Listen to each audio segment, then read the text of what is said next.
Hi teacher, let me introduce myself first. My name is Manuel Rios and I'm going to talk about Mexico international trade policy in Trump's era and what are my recommendations for the Mexican government about how to deal with this situation. So right here on the screen I have a script that I'm going to read to have better structure in the video. So since Donald Trump won the last election for the president of the United States, Mexico has had a great development in its internal economy.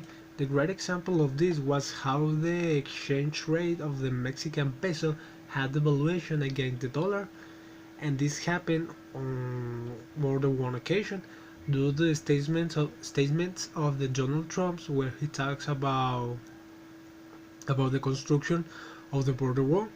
As the newspaper says, one of the biggest problems in Mexico since Donald Trump won the election is that he took the initiative for the renegotiation of NAFTA, this with the main purpose of structuring a strong policy of protectionism in order to increase the tariff barriers and even more the non-tariff barriers. So far, there have been 7 rounds of the negotiation for the NAFTA, in which different issues have been discussed in these rounds. The first one was about the increase in labor.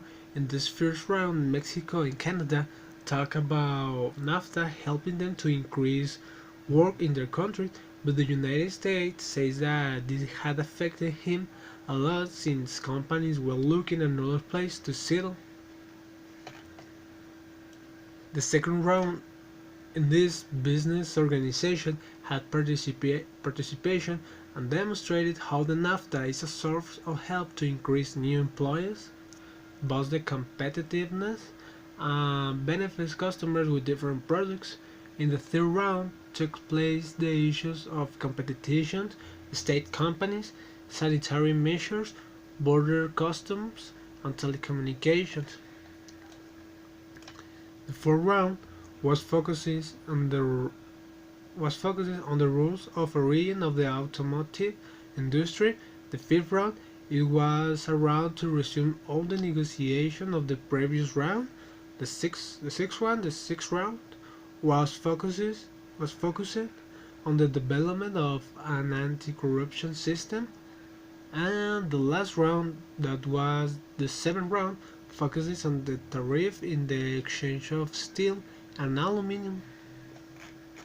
So, the Mexican government reaction has been cautious because the domestic policy of the country is delicate for different reasons, with a new election in this year for the new Mexican president, the constant devaluation of the Mexican peso, and so on.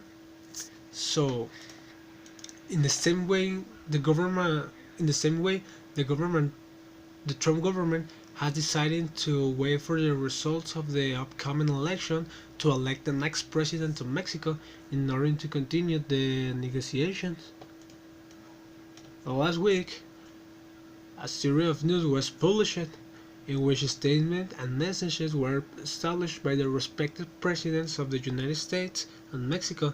In the first news, the President Donald Trump declared that NAFTA will stop.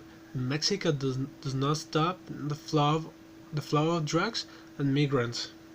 Declaration like this is a previous declaration like the previous one are acts of a nation that seek to intimidate another nation with its political, economic and international power.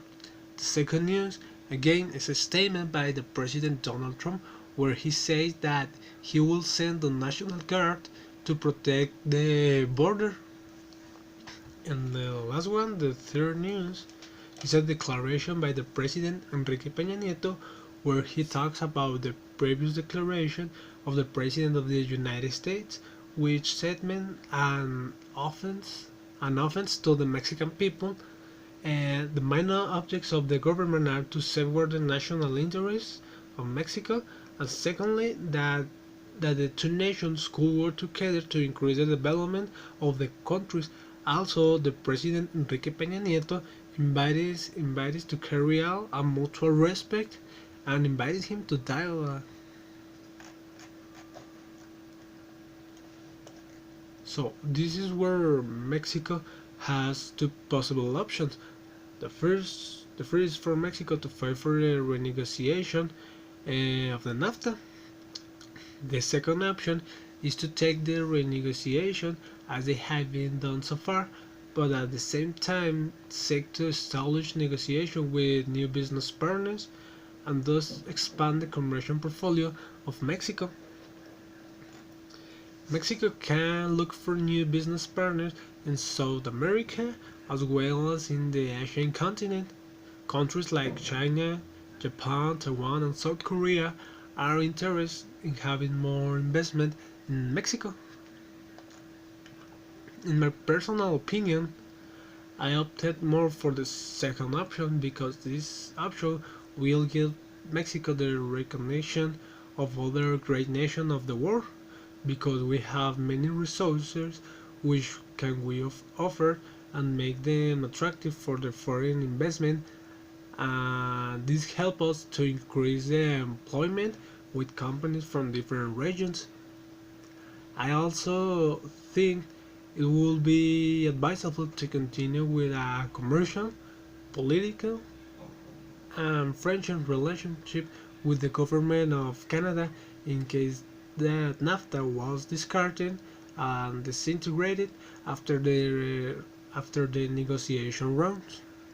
In conclusion, for me, the next president of Mexico will have to have ready a solid and firm negotiation strategy because the Trump government will be waiting to exert pressure and intimidate the new president of Mexico, and this is something that cannot be allowed between sovereign nations.